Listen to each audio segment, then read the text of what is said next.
Ano po ang ginagawa nila sa ganitong nangyaring masamang sistema na paliit po ang ating farmland? Sorry po, madam ha.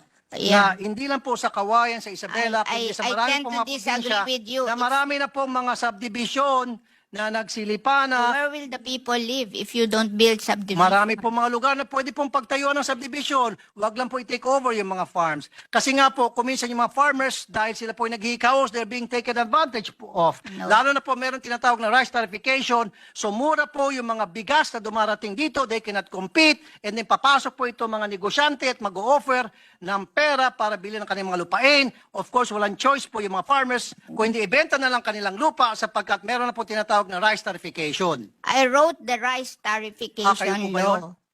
You know, we wrote that rice tarification law because in 2018,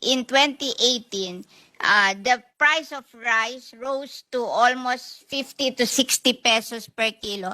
And that is the only time President Duterte became unpopular because rice is a political crop. When nagmamahal ang rice, nagiging unpopular ang president.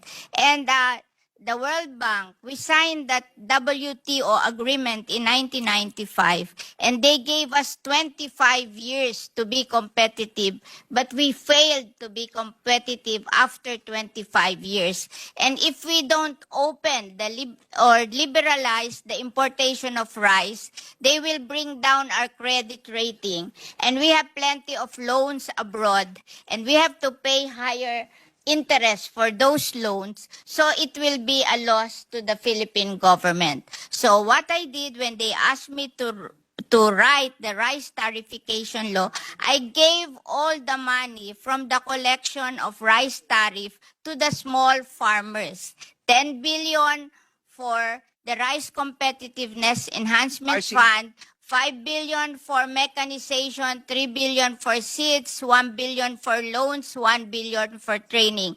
And anything above 10 billion that was collected, it was given to the rice farmers owning 2 hectares and below, 5,000 each, 1.6 million farmers. So that is 8 billion. So a total of 18 billion, which is the collection of the rice tarification law na rice tariff. Alam ko po I yan. don't feel any guilt to the small farmers. All the money that came from the rice tarification law were given to the small farmers owning 2 hectares and below. So how do we identify those small farmers? Paano po They have a list. Do you have po a list? They So have paano a po ninyo pinipili ng DA? They have paano, a list.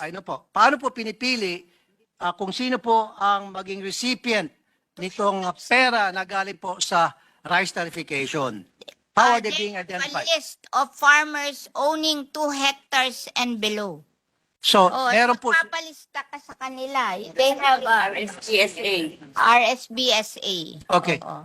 So I have no guilt to any rice farmers. I'm not All saying- the money that came from the rice tarification I'm not saying po were na kayo po'y given guilty. back to the rice farmers. I wrote that law I know. Ako po because yun... I studied the difference between us and the rice farmers of Vietnam. The rice farmers of Vietnam, they produce their palay at 6 pesos per kilo. We in the Philippines, we produce our palay at 12 pesos per kilo. The 6 pesos difference, I look at it. And 350 is labor. That means we're not mechanized.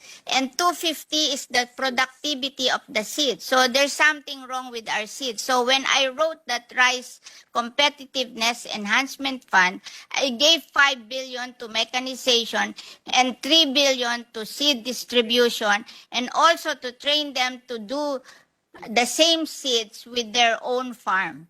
I am teaching them to learn how to do inbred seedlings.